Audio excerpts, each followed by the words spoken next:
Happy Wednesday, everybody. It's JC with Empire Algorithmic Trading. Time for VWAP Vision Stock Talk, where the volume-weighted average price helps us make sense of this market. So let's get right to it. Time for a little stock talk.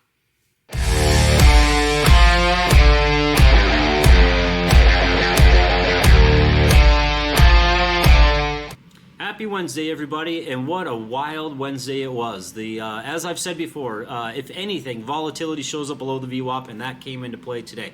The S&P 500 was down over 1%, closed down less than a little over 0.2%.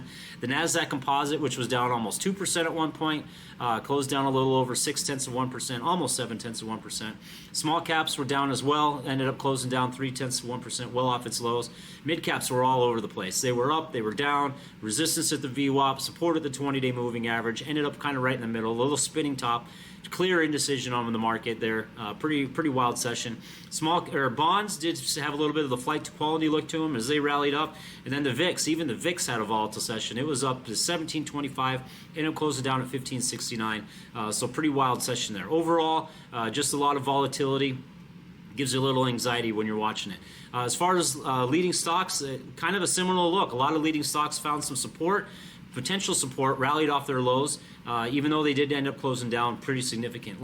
Recent breakout Lemonade closed down 2.5%. Appears to be finding some support at the 10-day moving average.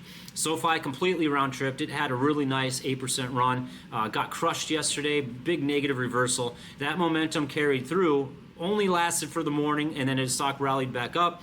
Pretty almost, I don't know if it quite, 22.42. Retook the original buy price on the breakout, as well as closed up. So we'll see if that momentum continued to push that higher. Palantir appears to be finding some buyers at its 50-day moving average. I added the 50-day average to the charts. I usually don't use those. I try to get out of the stock before it hits the 50-day, and I prefer to get in after it bounces off the 50-day. But it's nice to see some institutional support come in, especially on this huge volume, stepping in right at the 50-day moving average. Arista Networks rallied right off its 20-day moving average, and Nvidia had a monster reversal. It was down almost 4% on the day, closed down just 24 cents. And the same thing with Applovin. Applovin rallied right off its 50-day moving average, closed down 22 cents after being down significantly on the day. And it too closed higher than where it opened.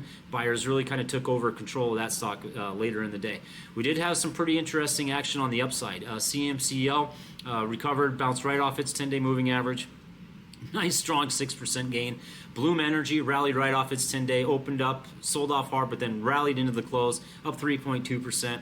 CorMedix, strong run today, up 3.5% on increasing volume. Same thing with Bloom, and lower volume on CMCL. But Bloom had bigger volume, CRMD had nice volume, and Tarsus continues to move. New high for Tarsus after its buy signal, up 3.1%. It rallied up as well on increased volume. But for now, it's just wait and see, right? We're going to wait for Jerome Powell's big speech on Friday, see if it can tip the hands. We'll see if that can maybe move the market higher, might move it lower. We'll see what happens. The market's expecting a rate cut, but the odds of that being a lock. Now, if he comes back and just says, we're still going to wait and see, man, that could be interesting. But in the meantime, it's just sit back, relax, enjoy the show, and just wait for buyers to get back control of this market. So that's pretty much it for today's Stock Talk, everybody. We appreciate you watching. As always, you can like and subscribe, push us up in those ratings. Check us out at patreon.com/Empire Algorithmic Trading for our daily buy and sell signals, as well as our arrow reviews and the occasional educational video. Excuse me. And of course, follow us on our socials. But in the meantime, just stick to your rules, sit back, relax, enjoy the show, and wait for buyers to come back into control before you get put some money to risk. But as always, follow your rules, keep your stops tight, and have some fun and make some money. All right, thank you, everybody. Have a nice day.